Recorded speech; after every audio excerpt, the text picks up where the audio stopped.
Donovan, there are things on here for the USA. Can they do it here? Cross, and Dempsey's denied again, and Donovan has scored! Oh, can you believe this? Go, go, USA! Certainly through! Oh, it's incredible! You could not write a script like this! Welcome to Extra Time, a soccer podcast with Terry Michler. One of my favorite guests, one of my favorite people of all time, my mentor, Terry Michler. He was a local soccer coach in Missouri, but calling him a soccer coach is more than is really cutting it short. I mean, this guy's a legend, been worldwide, known throughout Europe, he's known throughout the United States, huge supporter of youth soccer in America. He's retired now, and we're going to talk about some World Cup. But Terry, welcome. Today, specifically, I want to talk about the World Cup being here, World Cup 26 here in the United States. Had a few games already. Again, because of the nature of podcasts, the dates that this will come out, everything will be crazy. But big win by the Americans last night, 4-1. What was some of your take on that game? I mean, certainly an exotic show for sure. Oh, yeah. Well, start with the crowd. I think that was a huge factor. They were there and they made their presence really known. And I think that was a big boost for the players and the team. And I'm sure that it had some kind of an effect on Paraguay. They had to be intimidated by it for sure. In terms of the way of the game, the U.S. got a great result, no doubt about it. The first half was really well played. Second half kind of changed a little bit when Pulisic didn't come back for the second half of play. But not to be a downer, but the U.S. scored 4 goals. The first one was an own goal, 7 minutes into the game, which really helped set the tone and take the tension off the U.S. and put the onus on Paraguay. And then 2 of the other remaining goals were scored late in extra time. Mm-hmm. We got 1 goal really through the run of play in actual game time. But not to take anything away, they deserved 4 goals. They had chances to score that they missed on that were really good chances. That more often than not they won't miss on those. So even though they scored a couple of late goals, they had a couple other opportunities that most often will be scored. But the difference for me was Pulisic in the game the first half, and the second half without Pulisic, the game changed, the team changed, the whole level of play changed. So they're going to have to do better than depend on Pulisic all the time, because the further they go in this tournament and the more teams see them, they'll come up with some way of trying to stop Pulisic. Exactly. And that's not that the other players can't do it on their own, but with the same rest of the team on the field in the second half, it was changed. It was definitely different. Mm-hmm. Yeah. Well, I'll tell you, Terry, I mentioned that you're based out of St. Louis. Again, we talk about St. Louis a lot here on the show. My partner likes to give me a lot of trouble. He's a big Cincinnati Reds fan, but grew up out here in Portland. But one of the players on the team is Tim Ream. You've coached against him as a young man. You've seen him develop through the years. Talk about just you knowing him as a player and watching him and playing against him personally. Yeah, you seldom get to see that level of a player. And I'm going to quickly take a lateral move here for a second. We have a young lady in the area now named Maddie DiMaria. Her dad was Jeff DiMaria, who played for me. And Maddie is a special player. And you can't miss those when they come around. Tim Ream was the same way. I mean, Tim was always one of those guys that stood out anytime, every time. Whatever way you wanted to see the best of him, he always was able to show that to you. So yeah, you wish those guys well. The neatest thing for Tim Ream is that 2 things. 1, his age, 38, he's still in the World Cup. 2, he's captain of the team, and he's starting and played the whole game last night. Yeah. So yeah, you really wish well for those kind of guys. Good guys and good girls need to be recognized and applauded and given the opportunity to show themselves. So yeah, Tim Ream was special, is special. Well, now part of our history is we've traveled, internationally together. We've been over to Europe and Holland and visited, some great soccer cities and just enjoyed that experience so much. Such a great time to do that, huge ambassador. But the European game obviously is much more disciplined, structured, and they're much more successful. Again, as you said, the Germanys, the Frances, the Spain, Portugals. Those are real teams to beat. So as the Americas are getting excited about these victories, Mexico winning, America winning, and Canada tying. Those are short-lived victories. I mean, as you said, the competition's getting tougher. Talk about the European teams and who are you kind of looking for? Yeah, you bring up a great point, Rob. And with all the trips that I took over, my perspective has changed a lot. I Mm, look at things through a different lens. And the two things that stand out to me all the time are, number one, mentality, which you see in different ways, and two is culture. And I don't know how you really address and change culture, because it's deeply rooted. We kind of throw that term around loosely, but in essence, it's a deeply rooted ingredient. And mm. you just don't do something today and tomorrow say, oh, we got culture. It has to really be ingrained and reinforced. And I think those are the two areas I think that we're really lacking. Give you an example. When I watch the teams warm up, when they get in their little keep away games, the U.S. players seem not totally disinterested, but it's like, okay, real casual. The Europeans are all about it. I mean, they may appear casual, but their intensity and their touch, the quality of all that is an extremely high level. They're kind of And sloppy. Americans tend to be a little sloppy, where the bingo. Europeans, the corners are always tucked in and cut really, precise. Yeah, you're right about that. You're right about that. So, yeah, yeah. Once we get into the round where we get to deal with those kind of guys, it's going to be different. And it's different because they as a group are used to a higher level of play, and they have to be prepared for that. So there's a different level of sophistication based on experience. Mhm. And experience is something that, again, it's kind of like culture. You can't just get it overnight. You build it up. So if we can beat a quality European team, that for me would be a big step forward. Right now, Sure. just beat Paraguay yesterday. Paraguay they were a bad team yesterday, Rob. Mhm. They couldn't defend. They left the penalty area wide open. Pulisic beat everybody that came up to him, and then he found Balogun or found McKinney or he found somebody Yeah. in the box for an open shot, and Paraguay could not keep the ball. They constantly, unforced, gave the ball away. Yep. So all they did was stay back and kind of hold it forward a little bit, and they didn't do a good job of that. So it was really, as good as we played, it wasn't a really good indicator of what this team can do against a really good team. Sure. That's going to be a challenge. Sure. And the one thing I want to make a point, and I know you'll definitely agree with me, it's not that the US just entered in this tournament. I mean, we've been in this tournament for 50, 60, 70, 80 years, and we've come close. We've just had some terrible teams. We had a lot of coaching changes. It's not that we haven't tried to build the culture. The culture just hasn't clicked. And I guess I'm hoping a little bit that the World Cup maybe expands that reach a little bit. And the MLS is getting a lot more popular. Again, we're up here in Portland, and everybody loves the Timbers, and now the Thorns are coming into play, and it's exciting for the game of soccer because they'll pack the house for both of those stadiums. But again, just not to the level of Europe just yet. So again, you've been traveling back and forth to Europe for 40, 50, 60 years. What are some of your things that you've picked up on how Europeans approach the games and the warm-ups and how the coaches are and what have you in the You World said Cup? it before.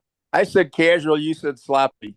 Mm, Uh, those things would not be tolerated in the European game because they value what they're doing. They value the time they put into what they're doing. You go back to what your comment about Portland. Portland has a culture. yeah, The Portland Timber have been around since the early days of NASL yeah, back in the 70s, 70s. late 60s even. Mhm. So that's how you build a culture, and it's generational. It's like in Europe, your family grows up wearing one color because that's what they supported, and you don't even have a choice. You're in that family, you wear that color, you support that team. Sure. That's culture. That's how culture And I develops. do agree with this. They're not casual fans who are just, I mean, if they have the shirt on, they're going to the games or they've been to games, and I went up and saw them play St. Louis City when City came up here. It was a good time, great atmosphere, and a lot of fun. So yeah, for sure. But I didn't want to interrupt you. Keep going. Yeah, so and on that point, we are more of an event crowd and an event supporting group. We don't really live and die it. Uh, I just saw a clip on the news the other day where the Scots are in Boston or something, and Yeah. pub, and they're just doing what the Scots do. They're very vibrant and social and outgoing, and they stopped and asked a bunch of people about the World Cup, and none of them had a clue. Yeah. They're shocked when they come over here. It's like, you're hosting this. We came all the way over for it. You're here, and you are clueless about what's going on and why we came over here. Yeah. That's part of culture too. Yeah. Well, again, it seems like again, we could get into a whole discussion, and we do talk about this on our show quite a bit. There's the internet culture, the social media culture, then there's the old school cultures, and it's really hard for those two to mesh Yeah. sometimes, as you can imagine. Because again, online and people all across the world are able to connect with this World Cup through the apps or FIFA and what have you. So definitely some progress in the area of technology that FIFA's made over the Let me years. get back to your question because I got way off Sorry. base. But the And problem that and again, Terry, that's what we do on the show. We get way off base, but go ahead. all right, that's all right. But the problem with the trying to develop a culture is that we have too many chiefs in charge. We have like 4 or 5 different soccer organizations, and I don't think any of them really are cooperative with the other one. They all want to kind of get a leg up on them. So I remember when I went to Holland in 1997, I was over there for 10 days for a coaching symposium. And one of the first things that the coaches that we had did was they brought out a binder. It was a really, really thick binder, probably a 3 or 4 inch thick, wide binder with the rings, 3 to 4 inches. They had all kinds of stuff. They said, this is Dutch soccer right here. Mhm. Everything in here is organized through the KNVB, which is the organizing group in Dutch soccer. Everything from recreational to professional is in here. This is how you go about organizing soccer. It wasn't 3 or 4 binders. There was one. Mhm. It wasn't 2 or 3 organizations. It was one. So when we change coaches regularly for a World Cup, every coach comes in with their own agenda, no doubt about that, their own philosophy, their own way of playing. So it's constantly changing and never really evolving because it doesn't have time because it's a 4-year cycle.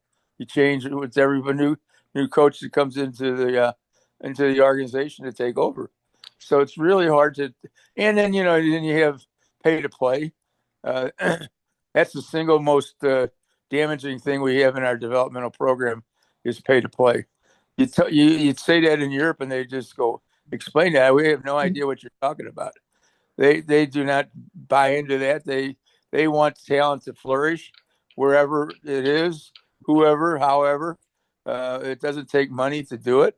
So we probably eliminate a lot of our potential players because they either A, can't get to where soccer is transportation wise, or B, they don't have the finances to support it. Mhm. Youth soccer's got to be a really major enterprise right now, Oh, for and sure. a lot of money being made by people in charge, a lot of money being spent by people in the teams. Mhm. Travel, my God, travel is unbelievable. Hotels, airfare, all that stuff Yeah, to play games. And at the end of the day, I'm not sure that I've seen enough results to justify everything.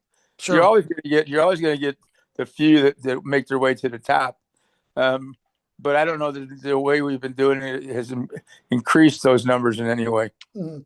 And having traveled with you to Europe and to Holland and to Germany and seeing, I mean, it is authoritative. There's no, well, we do it our style this way. This is our style. It's like this is the way Dutch soccer is, and that's why just from a fundamental point of view, they've been you know strong competitors in the tournament. Again, they might be falling short again this year. We don't know, but you did talk about something very curious and very interesting about youth sports, and because it's become such a huge economic factor. There's so much money going in and out of youth sports. it kind of blurs the line between what's really development and what's really just making money, and who's getting the money and who's getting the development. And it just seems there's always kind of a little bit of a gray area. So if you're a parent of a player who's, pretty good and you want to really support them and you get involved in some of these select leagues, it's a hit or miss. You may click, you may be great with them, or you may not, and it'd be waste spending a lot of money. You see it on the other side because you're obviously we're a federation coach. You coach at the high school level. What are your thoughts on that? The economics Well, versus the actual skill development. yeah, for sure. The two most misused words in the soccer vocabulary are mastery and development. They're spoken, but there's no real evidence to say to see it. Right? There's no evidence. That was my point. So here's what another take. I always look at some of the countries that are so with such low populations. Mhm. Croatia, Uruguay, I think, yeah. people in the country. I, Holland would have got 16 million people, yeah. and look at where they are in the world of soccer. Mhm. Regularly, they're always in the mix.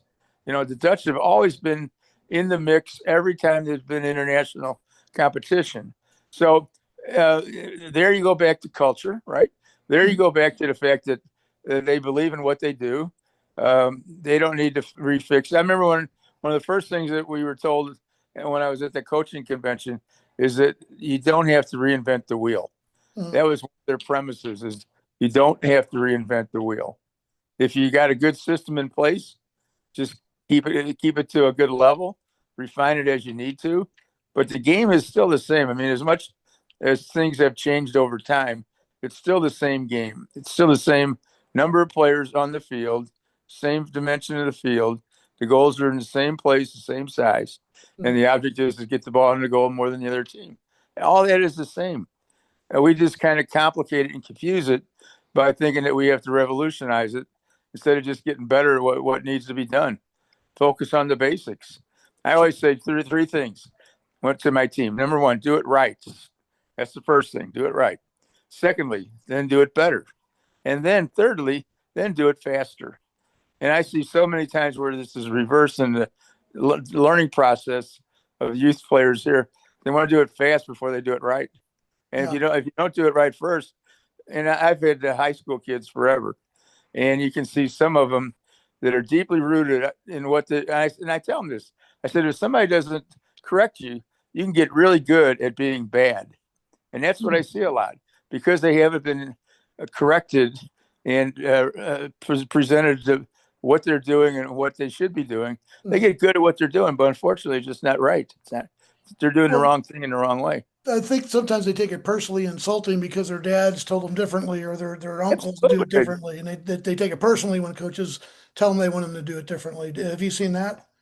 Oh my God, yes. Think about this now. With the pay to play, what does pay to play mean? It means that a parent is writing a check to an organization that gives it to the coach to coach the team. Mm. So if the coach is disappointed with the player and actually tells the player the truth in a way that the player might not like it, what happens? What's the chain reaction? Player goes home, tells daddy, I'm not happy. Daddy says, you're not happy. Well, we're going to pull you out. We're going to Yeah. put you somewhere else. So what happens? The coach, at the end of the coach loses that check, that income, because that kid left the team because he was told the truth. Yeah. Or the parents, when it becomes an ego thing for the parents and they're just going to pull their kid because you're a terrible coach or a terrible program. And it becomes something that they can brag about, and rather than dealing with the issue of their kid just not being, deficient in certain areas.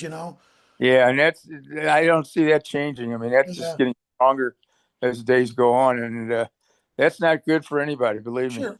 And actually, as we kind of go back to the discussion about world soccer and American soccer, I think that this generation of American soccer, and even back to my generation for that matter, so a lot of distractions that maybe the other countries don't really have, or maybe people in their programs are a little bit more shielded from. But boy, I'll tell you, American players have just tons of distractions. Got tons of people who tell them they're great when they're maybe not that great, and it's kind of a false sense of security. I think, unfortunately, where I think in the other countries people are really accountable. Beautiful.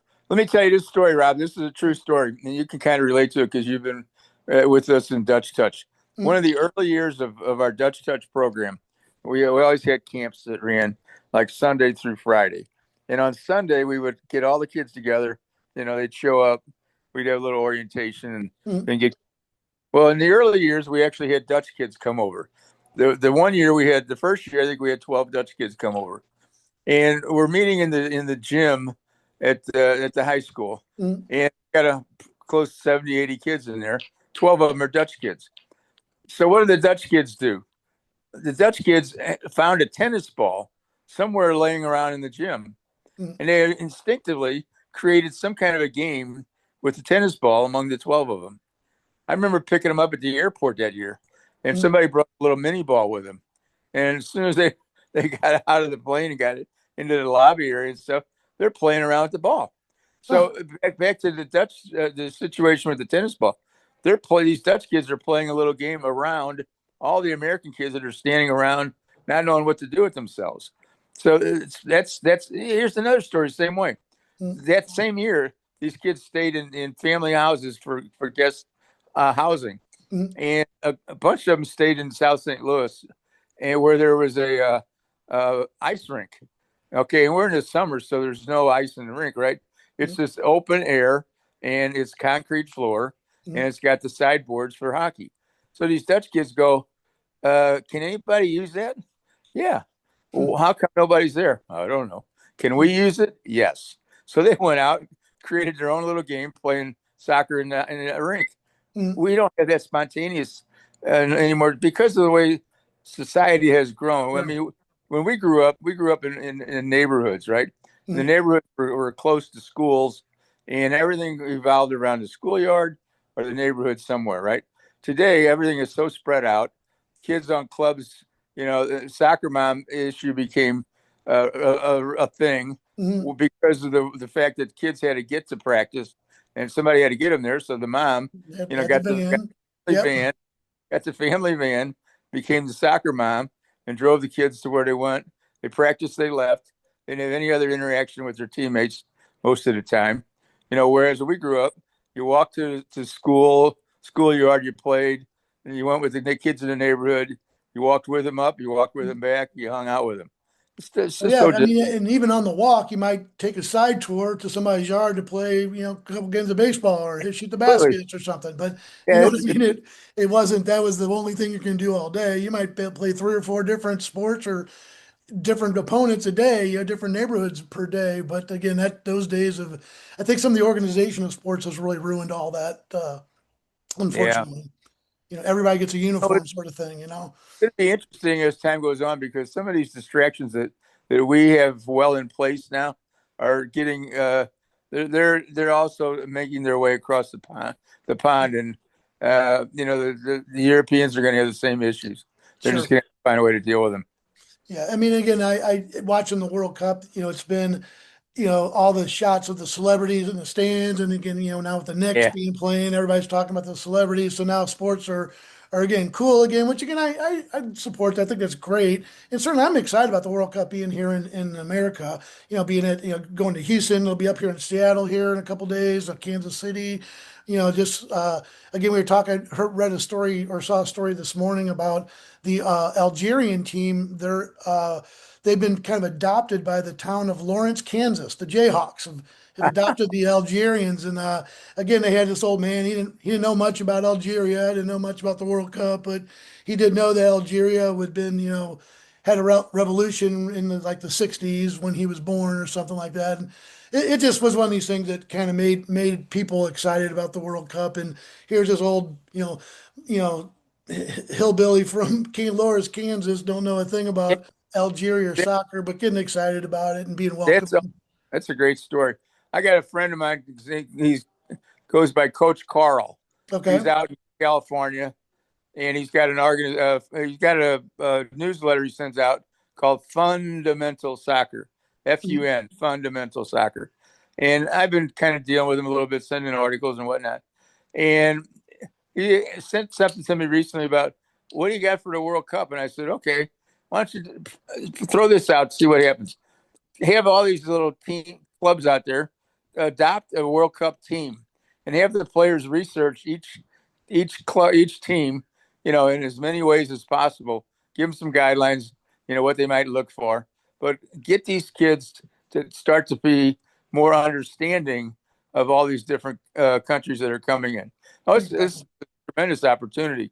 And that Algeria story is a brilliant one. That's really a cool story. I tell you, when it was funny when we went over to Europe, we stayed with the host family, and I think my snoring kind of bothered the host because he was up and mad the next day. I guess they're not used to people snoring over there in Europe, but anyway, we had a great time over there, but it was great trips again. But still made memories and friends, and I know you still talk with people from over there. But like I said, again, I want to get back to the World Cup here. Again, really exciting that they'll be able to hold it in three different nations in North America. Here in cities, like Kansas City. I mean, what's the buzz in Kansas City about the game? Oh, I think it's off the charts. I saw a newscast where the interviewer was talking to the mayor and how how excited they were about having it, and they're looking forward to it. They're doing all they can to be cooperative, encourage. The Dutch team allowed an open practice recently in Kansas City, and I had a couple of Kansas City friends that went to the practice and let me know afterwards how neat it was. But that's also something that's nice. It's just, you're not behind closed doors.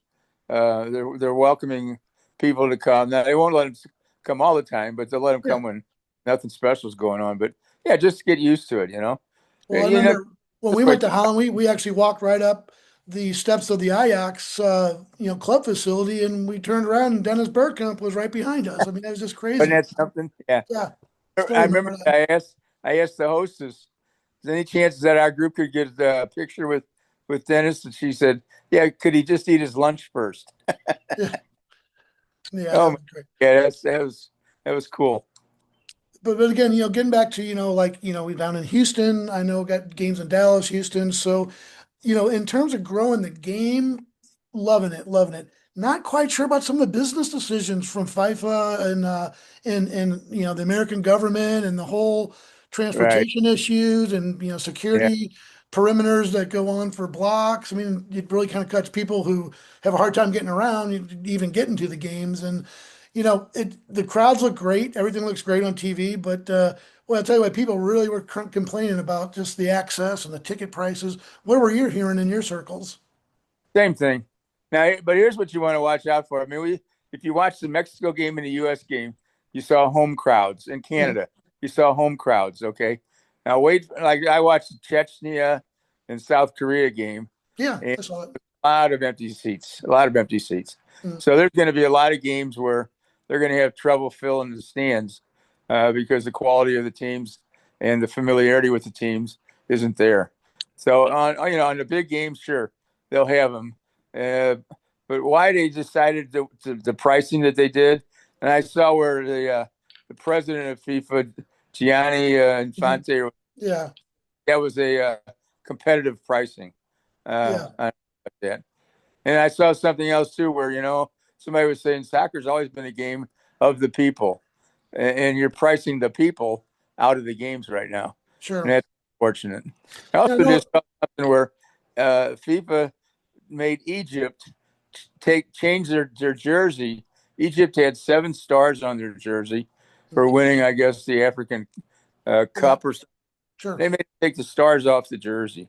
What harm is that? What harm is that? They also made somebody else didn't accept somebody else's jersey. Was it the Colombian jersey because they had like a mural of someone of the revolution painted on there or something like that? Yeah. And the referee that they didn't allow into the country, they said he had some ties with some of the wrong people in the world. Yeah, the referee. Yeah, heard about that. Yeah, so there's a lot of screw. And I guess you got to kind of almost understand the other side of the coin is that the world security today is different than it's ever been. Yeah, I definitely understand that. But again, things like the transportation. I mean, people coming from different countries, they just want to show up and know how to get to the game. Is there a train we can take? Is there a bus we can take? And all that's, fluctuating pricing and things, that, Yeah. to me, I think that was a bad look and kind of wasn't a good look on America, unfortunately. Now, hopefully the hospitality and when the people show up and the games themselves will be great. And I think all, people will remember it as a huge success and a great thing. But again, those are things that there are sticking points where you could be winning people over, but instead you're kind of putting the screws to them. Yeah, and we're only day 2 of actually right now we're starting day 3. So give it into the middle of next week, and when everybody's had a chance, they have a game, and we'll start paying attention to what kind of comments come out of the people. Sure. What do you look forward to now that the early jitters are going? Round one's open. We get into round two. What are you kind of looking for? Who do you? Which team should we kind of be watching? Here we got about 5 minutes left.